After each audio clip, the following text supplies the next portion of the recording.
Good day, my name is Bill Chamberlain. I'm a student at the University of San Diego. We're here to talk about leadership. More specifically, which I'll get into, the normative decision model, which was developed in 1973 by Victor Vroom and Philip Yeton. Interestingly enough, in 1985, a discussion of leadership by two leaders, Warren Bennis and Bert Nanas, they basically said, despite thousands of studies done on leadership and 75 years of research, there is not one leadership style that they can point to and say, yes, this is the model that we need to go to. This is the model we need to look to. Leadership involves influence others to achieve a mission, a goal, or whatever the task is that you want to do. Now, for example, I'll move out of the camera. When you see the hallway, there's nobody there to influence. You need people to be influenced, such as me. I am now going to be influenced by somebody else. But as a leader, I will try to influence others. We're going to discuss this and more at my desk down the hall, so please follow me to my office.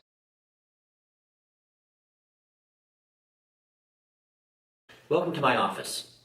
Before we get started on the normative decision model, I want to talk briefly about the organization where I work. I'm currently employed with Valero Energy Corporation. Founded in 1980 in San Antonio, Texas. We're an energy supplier of petrochemicals and other transportation fuels to North America and Europe. We're considered a Fortune 50 company, and we also provide thousands of hours every year to the local community in terms of volunteering. Volunteering at homeless shelters, volunteering at hospitals, volunteering for community events. We want to show the communities where we work that we do care. My challenge as a Valero security manager is how to lead and motivate 26 contract employees who are assigned to our organization, some as many as 20 years.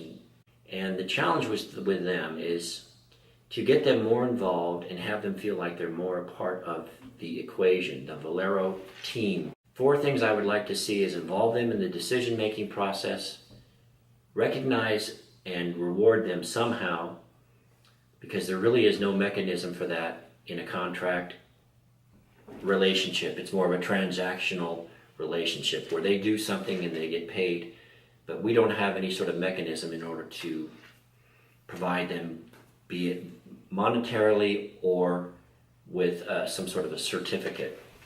I would also like to get better training for them, which would promote better decision making on their part when they're out in the field. And I also would like to use the security team as a way to showcase them to the Valero corporate folks so that when positions open up in the operational end of the business, they are given serious consideration. I feel like we have a lot of talented people and they're working and providing a very unique and important service, and I would like to see that they get more recognition for what they do. We're monitored by the Coast Guard and Homeland Security, so when their security folks are discussing issues with employees, these are not things that we've made up. These are things that the Coast Guard monitors and Homeland Security monitors. So I would really like to see the organization, the Valero employees, take the security team seriously when they're describing issues that need to be addressed.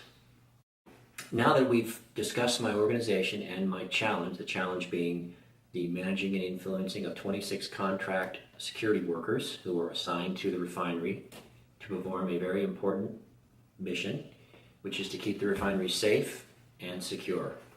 I'm going to discuss now the decision model I chose, which was the normative decision model.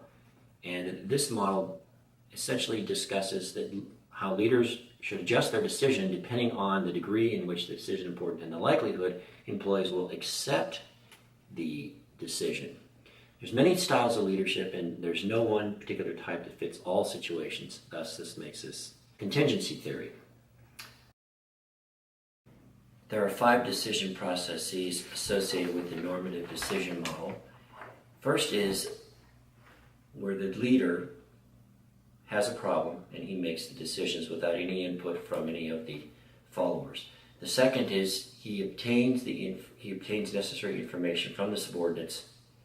Then he decides on a solution. He may or may not tell the subordinates about the purpose of his questions or give information about the problem. He just gets information from them, specific information, and then he will make the decision. That the followers don't have any real role in the definition of the problem or in generating the solution. Third would be he shares a problem with specific subordinates, gets their ideas and suggestions, and brings them together, or without bringing them together as a group. Then he makes the decision. The fourth potential scenario would be that he gets together with the subordinates in a group setting. They go over the problem, they express their ideas and suggestions in a group setting, and then the leader makes the decision. The fifth potential scenario would be he shares a problem with the group, he acts more like a chairman, they provide their input, and they ultimately make the decision with his support. Then along with that, we have 7 decision rules, decision processes.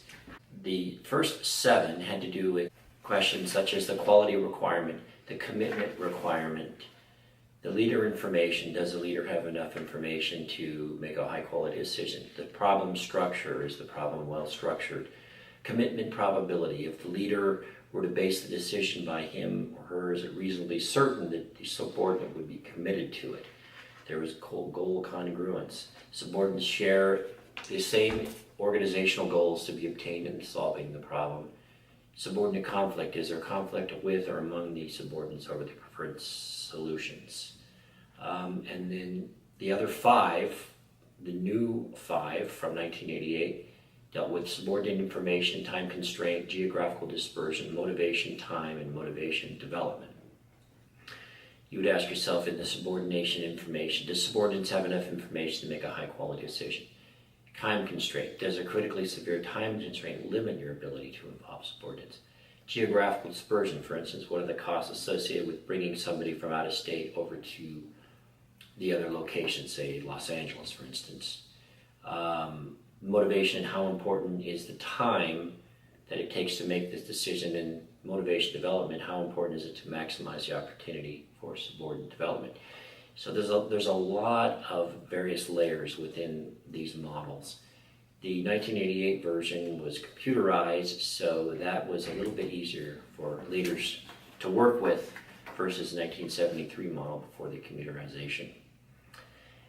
From a practical perspective, it does seem as if it's not all that user-friendly to put together these long decision trees in order to make decisions, particularly with today's working world in management, where they have a lot of things going on. It's very hectic. There's fragmented and a disorderly nature of management. And if you don't have the benefit of time, in many cases leaders don't, then they're going to be required to make decisions relatively quickly. So this model may or may not be useful. The one thing they do say, though, in the studies is that it advances theory and practice in decision making, and given the limitations, it may be the practical utility of the normative models arise not from as much as their operational tools, but from their potential as training or development aids. Now, how do we implement this process? To take a page out of the transaction versus transformational video in week 4, the intrinsic motivation, I believe that, yes, we are a transactional organization, but I also think that we need to be transformational if we want to get these security personnel more involved in the process, more engaged. So, as in the video in week 4, we asked the security personnel to ask themselves, why are they here? What is their legacy? What's their purpose? Personal mastery, the second aspect of this transaction versus transformational video, is encouraging the security force that knowledge is power, and doing more with more energy and enthusiasm is going to only benefit them in the long run. And then autonomy is, of course, giving them more say and freedom to make decisions. 2007 study, the role of situation in leadership, was conducted. Leadership involves a process of one or more followers. Is there a link between leadership and group effectiveness? This was the question. And the findings were that managers are more participative when subordinates possess knowledge or expertise in the domain of the problem or decision making than in situations where they do not. Other decision rules may be a manager involves others on important decision rules, but not on unimportant ones. 2002 references for idolized styles of supervision. This study had to do with gender and employee maturity. The survey was conducted with 1,137 employees from 3 different organizations. And here's really the results of this.